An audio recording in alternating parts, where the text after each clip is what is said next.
Welcome back. All right, news of the day video for all you fine people on the internet. It is Friday. It is November the 7th. We'll go ahead. We'll start at the top of the board. That is normally how these things work. Rasmus Dahlin. So over the offseason, there was a medical emergency that his fiance experienced, and she ended up requiring a heart transplant. Rasmus Dahlin is taking a leave of absence to be with his fiance as she recovers from said surgery. So all the best to Rasmus Dahlin and to his fiance, of course. And this is one of those things where it's bigger than hockey. So we don't know the time frame of how long he's going to be away. But Dahlin taking time away from the Sabres will definitely... it opens up a spot there for somebody to jump in on the Buffalo Sabres and lead that blue line while he's out. So all the best to Dahlin and to his fiancée, of course. Toronto Maple Leafs news. Caden Primo has been placed on waivers. So this tells you that Joseph Woll is pretty close to coming back. Woll is going to be completing a stint in the American Hockey League, getting a start there or two, and then coming back up. So with Woll being ready, there's no need for Primo to necessarily be the backup. Does Primo clear waivers this time? We'll see. I think probably yes, but it will be interesting to see whether or not he does. Primo's still young enough. There might be a team out there having goaltending issues that says, we'll take Primo on for the time being. There seems to be a goaltender every year who kind of bounces around a little bit via the waiver wire. So maybe it's Primo's turn this season. David Kampf has been suspended by the Toronto Maple Leafs. He, of course, I reported a couple days ago that he take a leave from the Marlies. He's considering his career and what his next steps are going to be. And for the Maple Leafs, suspending him is what you end up doing anyways. It doesn't necessarily mean there's any bad vibes between the team and the player. It's standard. A player walks away from the team, regardless of the reason, there's going to be a suspension that comes in after. So this, I don't think, means that anything's changed with David Kampf. It's just he has not returned to the Marlies yet. So the Leafs doing what teams would do, which is then suspend the player. I still think the plan's going to be to probably terminate that contract and then for him to find another job with another NHL team on a more team-friendly cap hit than the one that he currently has with the Toronto Maple Leafs. Vancouver Canucks news. So Canuck fans finding out that Patera's been recalled under emergency conditions. I don't think it's a big deal. I really don't. I think with Thatcher Demko, we know with Thatcher Demko's knee injury, that even when he's 100%, that there's going to be times where just based on the nature of the knee injury, he's going to need time off at certain points in time during the regular season. So Patera gets called up. They have back-to-back games this weekend. Odds are Lankinen starts one, maybe Patera starts the other. It doesn't mean Demko's out long-term. I understand the concern because of last season with Demko, but it means he's out for this weekend. And it's part and parcel of what he's dealing with. That yes, this is going to be an injury that we're going to be talking about with Demko, likely for quite some time to come. But it is something he's been playing through. His numbers have been very good. It's not like his numbers have been bad, so he has been all right. The Canucks are just they don't want to use the term load management, but that's what this is. This is load management at the National Hockey League level, and it just means that Demko's not playing this weekend. It doesn't mean he's not playing next week or anything, but I do understand the concern in Canuck circles, and I understand it is just, and again, for me this year, I feel like it's not their year anyways. It's been in the back of my brain, so it's definitely more muted reaction for me regarding losses and injuries and everything. I'm kind of like, this season's kind of whatever, but I want to be proven wrong, so maybe the Canucks can prove me wrong. As Boston's trying to do.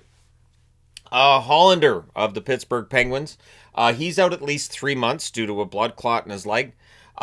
We did see this last year with Freddie Anderson, where he was out for quite some time. So Hallander being out 3 months, this is obviously a serious situation. All the best to Hallander in his recovery. For the Pittsburgh Penguins, who were off to a really strong start, they were already dealing with not having Raquel. Now they're not going to have Hallander, but it's the nature of the season being as it is. you're going to have a lot of injuries, and in this case, it's one of those things that it can happen. So, all the best to Hallander on his recovery, however long that may take. Obviously, 3 months is an estimate when you're dealing with blood clots. Zach Hyman may return as early as Monday for the Oilers, although it seems more likely that he'll return later in the week. It is very likely, though, that Matthias Janmark will make his return to the lineup for the Oilers this weekend. So Janmark is apparently closer than Hyman is to returning. Neither of them, I don't think, have played a game this year. I know Hyman hasn't. I don't think Janmark has either. I will definitely help the Oilers greatly as they start getting healthier. The Oilers are still winning enough games that they're that number 2 wild card, but they're not winning enough games to really be seen at this point as a top contender. And they're definitely not top 3 in the division. That top 3 in that division is still odd. But they're not that far out either, so there's no reason necessarily to panic, especially with Hyman and Janmark coming back. Patrick Kane returns tonight for Detroit, as expected, versus the New York Rangers, a team he did play for briefly. Getting Kane back in the lineup should be a nice boost for the Detroit Red Wings, and they could use that. The Detroit Red Wings are still top 3 in the division, but there have been games recently where they haven't looked quite as good as they looked earlier in the year, so getting Kane back should help quite a bit. Speaking of injury news, the Winnipeg Jets, Nyquist and Sandberg, both in non-contact jerseys at practice, telling you that they're not that close to playing. Whereas Cole Perfetti in a regular jersey, I don't think he's played a game yet this year either. He's in a regular jersey at practice. Getting Perfetti back after getting Lowry back, this is all great for the Winnipeg Jets. Perfetti can play down the middle. Lowry can play down the middle. And that's where strength really comes from in today's NHL, is that depth down the middle and having those guys, those extra centers who can play on the wing as well. It's a huge boost when you have that many players who are centers. Obviously, when you have a ton of wingers and not enough centers, that's a problem. But having too many centers is never really a problem for an NHL team. Michael Misa. So he's been in and out of the lineup for San Jose, and now he's on the injured reserve. So he's dealing with a lower body injury. Means he's going to miss at least a week. Misa has had some good games in the games he's played, but he's only played 7. So he is still not past that 9-game mark where it would burn the first year of his entry-level contract. So it does delay them having to make a decision with him now being on injured reserve. I think Misa's looked okay, but I would not be entirely surprised if he didn't end up spending the full season in San Jose. He may get past that 10-game mark. I don't know if he ends up playing past the 39-game mark, but it will be interesting to see how many of this year's rookie class play the full season as opposed to those who end up being out early. Ryan O'Reilly, really hard on himself after the loss last night against the Flyers. Blames himself for the loss and even said he's only had one good year in his career, which I would take issue with that statement. He's definitely had more than one good year in his career. Now, Nashville's lost 6 of his last 7 games. O'Reilly's saying he's making mistakes right now he never makes, and he's very upset with himself, talking about turnovers and things of that nature.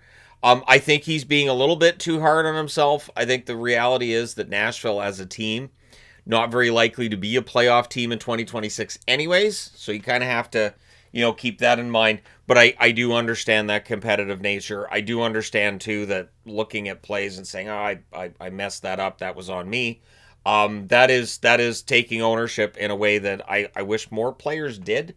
I do wish there were more players that after a game wouldn't just give you these platitudes of, we'll figure it out. Well, we were fine in that, everything will be great. Or, the guys are trying, we'll figure it out. I do actually like it when a player says, you know what, I screwed up that turnover, that's on me, that was my problem. I do think O'Reilly's being too hard on himself, but I understand. I totally get it.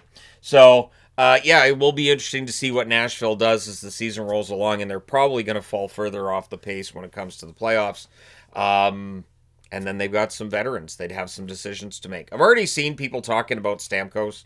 I don't think Stamkos has any trade value at this point with just the 2 goals and 1 assist. He'd have to start producing to get trade value in order for teams, I think, to call Nashville. But there are some interesting decisions Nashville has yet to make. Let me know your thoughts in the comment section below regarding anything on the board or, hey, anything not on the board. Hit like and subscribe in the event you may not have done so already. Thank you guys so much for all your support. It's greatly appreciated. I will talk to you again soon.